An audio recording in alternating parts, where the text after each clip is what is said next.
വേറെ കഥാപാത്രത്തോട് സന്ദീപിന്റെ ക്യാരക്ടർ ഇപ്പോൾ ഭയങ്കരമായിട്ട് പ്രശംസ നേടിക്കൊണ്ടിരിക്കുകയാണ്. ഒരു സ്റ്റാർ മെറ്റീരിയൽ നമുക്ക് പറഞ്ഞൊരു ഒരുപാട് പോസ്റ്ററും കാര്യങ്ങളും വരുന്നുണ്ട്. അപ്പോൾ സന്ദീപിന്റെ ഇതിലോട്ട് എങ്ങനെയാണ്, പടക്കളത്തിലോട്ട് എങ്ങനെയാണ്? സന്ദീപ് ആക്ച്വലി ഈ ഫാൽമി സമയത്ത് തന്നെ സന്ദീപിനെ നോട്ടീസ് ചെയ്തിട്ടുണ്ടായിരുന്നു. അപ്പോൾ നമുക്ക് പല ഓപ്ഷനും നോക്കി. അതായത് അവിടെ ഒരു മാർക്കറ്റബിൾ ഫിഗർ എന്നുള്ള രീതിയിൽ ഒരുപാട് സംസാരം വന്നതാണ്. അപ്പൊ അങ്ങനെ ഒരു ആളെ കിട്ടാതായി കഴിഞ്ഞിട്ട് പിന്നെ എൻ്റെ അടുത്ത് ഏതൊക്കെ ഓപ്ഷൻസ് ഉണ്ടെന്ന് ചോദിച്ചു. അതായത് അങ്ങനെ മാർക്കറ്റബിൾ അല്ലാതെ പെർഫോമൻസ് എന്നുള്ള ലെവലിൽ ചോദിച്ചപ്പോൾ ആദ്യം തലേ വന്നത് ഫാലിമിയിലെ ചെക്കൻ. അങ്ങനെയായിരുന്നു. അങ്ങനെ ഓക്കെ, അതൊന്ന് പിടിക്കാന്ന് പറഞ്ഞിട്ട് എന്താ നീ ഒന്ന് കണ്ടു നോക്കെന്ന് പറഞ്ഞ് വിജയ് സാറാണ് ഒരു മീറ്റിംഗ് സെറ്റ് ചെയ്തത്. പക്ഷെ ഫസ്റ്റ് മീറ്റിംഗിൽ തന്നെ റാപ്പോ സെറ്റായി. കാര്യം ഇവൻ സ്ക്രിപ്റ്റ് വായിച്ചിട്ടാ സന്ദീപ് വരുന്നത്. അതായത് നമ്മൾ മീറ്റ് ചെയ്യുന്നതിന് മുന്നേ തന്നെ സന്ദീപ് സ്ക്രിപ്റ്റ് വായിച്ചിട്ടുണ്ടായിരുന്നു. പിന്നെ വന്നിരുന്ന ആദ്യത്തെ സംസാരത്തിൽ തന്നെ അവന്റെ വായന വെറുതെ വായനയല്ല എന്നുള്ളത് മനസ്സിലായി. അവൻ കിട്ടിയിട്ട് അവൻ എൻ്റെ അടുത്ത് പറഞ്ഞു, ഞാൻ ഈ കഥ വായിച്ചുകൊണ്ടിരിക്കുമ്പോൾ എനിക്കിത് ചെയ്യണമെന്ന് തോന്നിയ പോയിന്റ് ഏതെന്ന് ചോദിച്ചാൽ ഈ മറ്റേ ഒരു ലാബിനകത്തൊരു ഷർട്ട് വെച്ചിട്ടൊരു ജോക്ക് ചെയ്യുന്നുണ്ട്.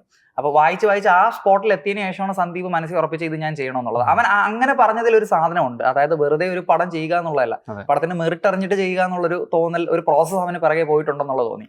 അപ്പൊ അവിടെ തൊട്ട് എനിക്ക് സന്ദീപ് ഓക്കെ ആയിരുന്നു. പിന്നെ അവനും ഈ പറയുന്ന പോലെ ചെയ്യണം എന്ന് ഭയങ്കര ആഗ്രഹമുള്ള ഒരുത്തനാണ്. ഒരു നല്ല സിനിമയാണെങ്കിൽ ചെയ്യണം എന്ന് ആഗ്രഹമുള്ള ഒരുത്തനാണ്.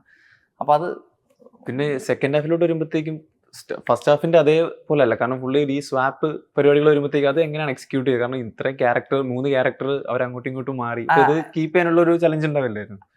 അതായത് അഭിനയത്തിന്റെ കേസിലാണോ അതോ നമ്മൾ എഴുതുമ്പോൾ ഉള്ള പ്രശ്നമാണോ? എഴുതുമ്പോ അല്ല, നമ്മുടെ സ്വാപ്പ് എന്ന് പറഞ്ഞ ഐഡിയയിലാ തുടങ്ങിയത്. അപ്പൊ ഇതിന്റെ ഒരു ആദ്യത്തെ വർഷം ഞാനും റൈറ്ററും ഇതിനും വർക്ക് ചെയ്യുന്ന സമയത്ത് നമുക്ക് ഈ പറയുന്ന പോലെ 15ാമത്തെ മിനിറ്റിൽ ഈ സ്വാപ്പ് സംഭവിക്കും എന്നുള്ള രീതിയിലാണ് ചിന്തിച്ചത്. 2 വേ സ്വാപ്പും ഇന്റർവെല്ലോട് എടുക്കുമ്പോൾ 3 വേ സ്വാപ്പും എന്നുള്ള ഒരു മൂഡിലായിരുന്നു. പക്ഷെ അപ്പം ആ കഥ പിന്നെ സെക്കൻഡ് ഹാഫിൽ ഒന്നും കാണിക്കാനില്ലാത്തൊരു അവസ്ഥയിലോട്ടൊക്കെ പോകും തോന്നി. അതുകൊണ്ടാണ് ഇങ്ങനെ ചെയ്തത്. പിന്നെ ഇതില് നമ്മൾ ഒരു ഡ്രാഫ്റ്റോ ഒന്നും എഴുതിയിട്ടല്ല ഈ സ്വാപ്പ് തീരുമാനിക്കുന്നത്. സ്വാപ്പ് ഇങ്ങനെ വേണം എന്ന് തീരുമാനിച്ചു, അതിൽ മാറ്റമില്ല. അതായത് ഇതിന്റെ എല്ലാ കോമ്പിനേഷനും നോക്കിയിട്ട് ഇതാണ് ഈ സ്വാപ്പ് ആവേണ്ട കോമ്പിനേഷൻ.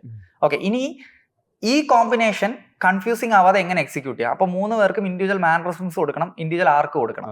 അങ്ങനെ അതായത് നമ്മളിപ്പം ചേട്ടൻ പറഞ്ഞ പോലെ തിരിച്ചാണ് ചിന്തിച്ചിരുന്നെങ്കിൽ അതൊരു വലിയ പ്രശ്നമാണ്.